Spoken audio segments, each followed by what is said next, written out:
Welcome to Talk About Topeka in our brand new studio. I'm Chris Schultz. On this episode, I'm going to be talking with Bob Carmichael, one of the owners of Perkins Restaurant here in Topeka.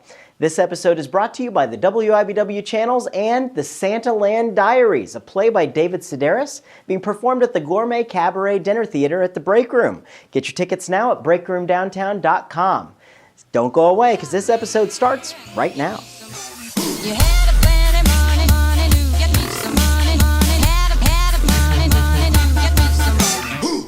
So I'm sitting here with Bob Carmichael. He is the owner of Perkins Restaurant here in Topeka. Bob, thanks for joining us. Thank you for having me, Chris. All right, we're here on our brand new set. You're the very first guest to christen the couch here. This is wonderful. I like this. Thank you. Well, Bob, we want to talk a little bit about Perkins Restaurant. Tell us a little bit about that. Well, Perkins has been around since 1958. A lot of people don't realize that it's been around that long, and actually was founded on a pancake recipe.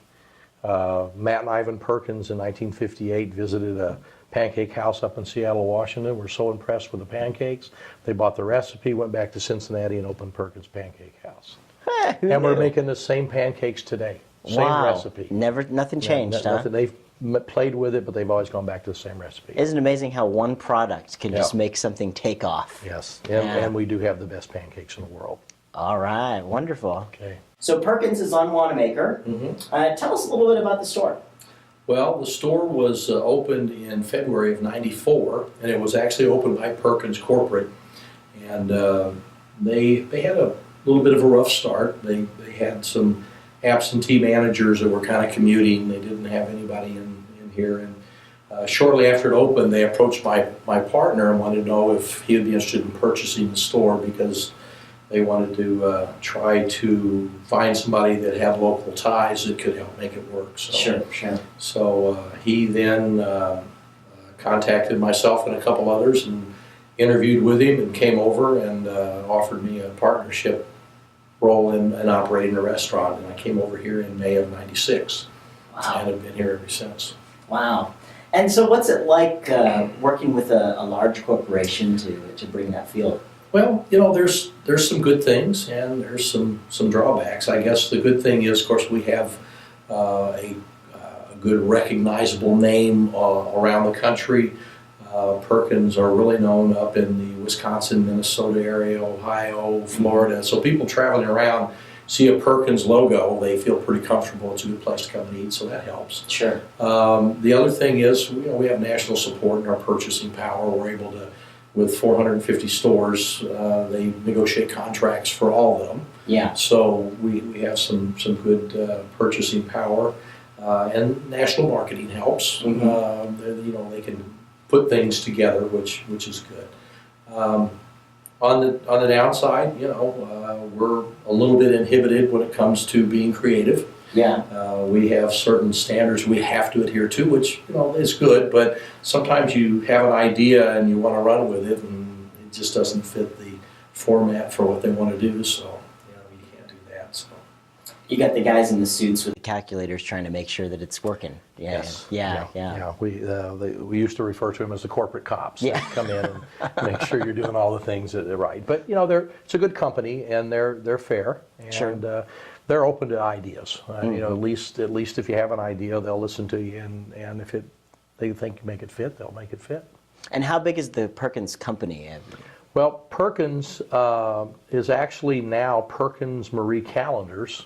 Okay. About 5 years ago, Perkins bought Marie Calendars and merged and brought the Marie Calendars home office into Memphis where Perkins is. So Perkins itself is about 450 restaurants, of which about 125 are company-owned, the rest are franchise. Oh, wow. And Marie Calendars has about 100 restaurants, primarily on the West Coast and in states where Perkins is not. So it's a nice marriage in that we got good coverage that way.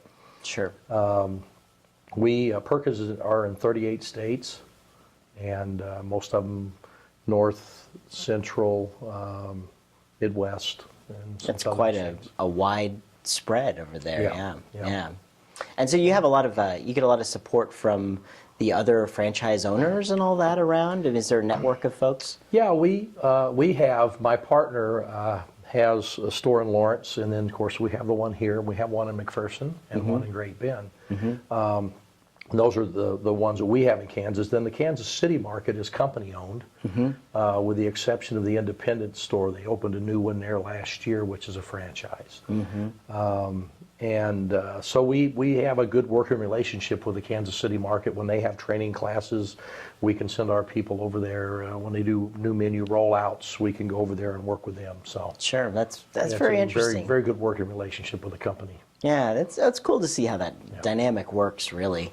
Especially, I'm familiar on the very small side of business, and that, wanting to change something at any given whim, and anybody who comes by my place knows that I do that all the time. A lot, yes. But it's very interesting to see the change there. And one of the things I wanted to ask you is, I know if people are coming in for breakfast is one of the big things go to Perkins for, and people come in and talk a lot. And since the show's talk about Topeka, I wanted to kind of see, what are people in Topeka talking about over their morning coffee? What are some big topics going on right now? Well, up until last week, there was a lot of talk about the election, the upcoming election. You'd have to really be living under a rock there to not catch that one. And both sides of the spectrum. Yeah. We heard a lot of people talking about how bad things are, and we've had people talking about how good things are. Yeah. And of course, it's all in a matter of one's perspective as to how it really is. But that was a big topic. Of course, we get a lot of people come in, especially coming off the highway. We're not too far off I-70, and so we'll get travelers come in,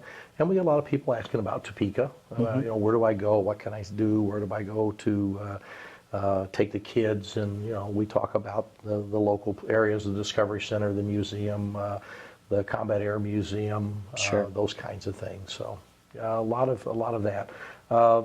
Most recently this week, I've heard a lot of talk, of course, about Thanksgiving coming up and travel and family coming into town. So, all the holidays. Yeah. Probably not a lot different than the kind of things you'd hear downstairs in your place, where they're talking about what goes on in life. Just the random things. That's right. Yeah, boy, you hear some great things.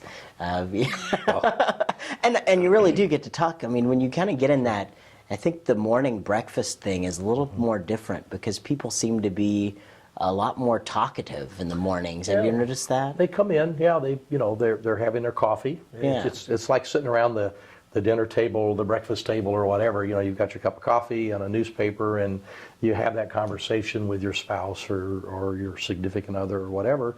So when you're at Perkins, I sometimes, I guess, maybe take that role when there's somebody sitting here, and go over and say hi to them, and we get into a conversation about a myriad of different subjects. Yeah, I always love that, meeting the new people. That's the cool part about it. That's it. Yeah. So what else is going on with Perkins? Like, what's down the pipeline? Well, we as of about 6 months ago, have a new president of the company, and he's been very aggressively looking at ways to save money, make the operation more efficient, renegotiating a lot of the purchasing contracts to try to come up with some more favorable pricing. Of course, you being in the restaurant business, you understand that food costs and labor costs are the two big things, and it's very hard to control food costs with the commodity prices going up. There's that. Protein just keeps going up and up because of the drought. Yep. The fact that we're selling so much of our corn now to make ethanol, and corn's used in feed for everything, so all the proteins have gone up, and some of the other grains, the breads and stuff, have gone up because they're using alternate grains besides corn, so they use wheat and soy and stuff. So it's always a battle, and that's one of the things we're really focusing on this year. Perkins is trying to be more competitive price-wise.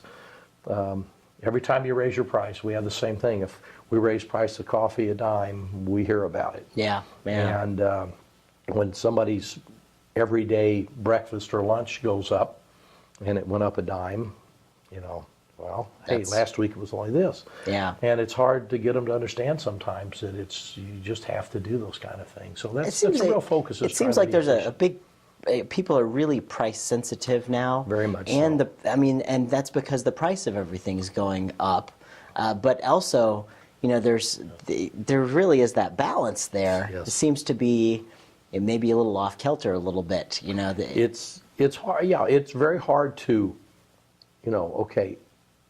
We struggle with, I'm going to raise the price? I need a 1% increase in my total menu. Yeah. So that means that this item that's really popular, maybe I can increase it a nickel. Yeah. Well, a nickel's not much, is it? But boy, everybody's looking at that nickel, and last week it was a nickel less. So yeah. And it is price sensitive, and people are very much aware, and people are bargain shoppers today. Yeah. And if you give them a coupon, a lot of times they walk through the door and try to find, and not only, they used to get a coupon and just walk through the door and use it. Yeah. Now they walk through the door and they say, okay, how is this going to work for me? Yeah, yeah. And so people are very price conscious, and I think that's a good thing. It keeps everybody on their toes and tries to keep everybody more competitive, I think. It is a good thing. I've noticed that if the price of things is up, you don't. I've been one of those guys that I don't like the big couponing, gouging things. I'd rather just have the margin set and not have to factor in, someone's going to get a buy one get one free here and do this, and just because I feel like we're training people to be more price sensitive. It should just be kind of fair. That's right. Well, and that's right, and I feel the same way. Unfortunately, with the competition. If the gentleman across the street decides he wants to run a 20% off coupon or a 15 off or a 10 or whatever it is, then all of a sudden I look across the street and I see a lot of cars over there and I don't have as many in my lot. Yeah. So then to counter that, I do the same thing, and then the next week I have them in my lot and his is a little leaner.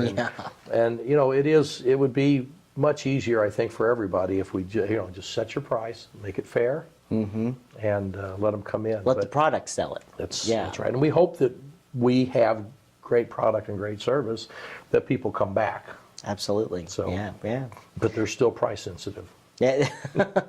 I think they're going to be price sensitive for a long time. I think so. I'm price sensitive. I'm not a shopper, I'm a buyer. I've always said that. But when I go in and I need something, I don't just go in anymore and buy it. I go in and I do look, and I'm like, okay, that's this much, this is this much. Yeah. Then I have to weigh out, is this a higher quality? Is this extra $2 for this? Why am I going to pay that? Right. Where before I'd go in and I like the way this looks, and you buy it. Yeah, that's right. And anymore, I'm as much as anybody, I guess, a little more price sensitive. Well, we all have to be, but the quality of Perkins Food's always great. Every time I go there, absolutely love it. We hope so. Yeah. Well, and how long have you guys been around? And you said this, but well, it opened in February of '94. When the store actually opened. Okay. And I've been there a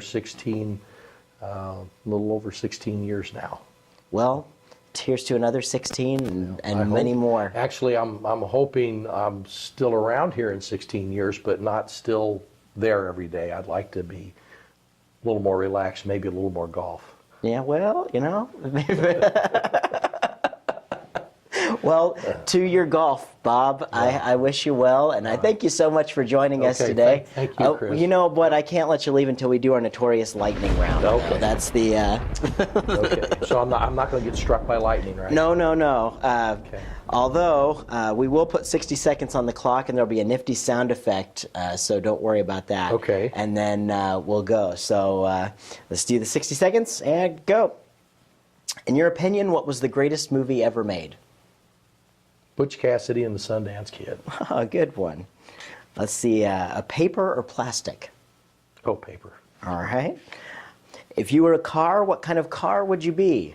I'd be a 1967 Datsun 2000 Roadster. Very specific. Very specific. You've thought about this one before. Oh, that's my favorite car. All right. What'd you have for lunch today? I didn't. All right. Working through Yeah. lunch. It's a business. It's an occupational hazard. It's the curse of the restaurant Yes. business. If you could bring a dead celebrity back to life and ask them one question, who would it be and what would you ask? Ronald Reagan, and how can we get back the way we used to be when you were president? That's a good question. Let's see, what's your favorite kind of food? All. Very good. A little more specific. I'm a pizza fan. As long as it's from Perkins Restaurant, folks, that's exactly No, not really.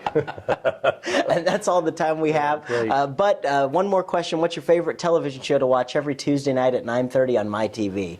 It's Talk About Topeka. Hey, there we go. Bob, With thanks Chris a lot. Schultz. Hey, you got brownie points There for we that go. one. That's good. That's good. Thanks a lot, and we'll come down and see you soon. Okay, thank you.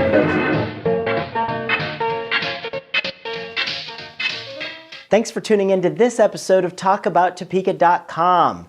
I'm Chris Schultz. If you enjoyed what you saw here, you can help our guests by sharing our links with your friends. You can also find out everything that's going on with us by following us on our website at TalkAboutTopeka.com. You can also be sure to like us on Facebook, you can follow us on Twitter, or you can send us a message on Gmail. Thanks so much for tuning in.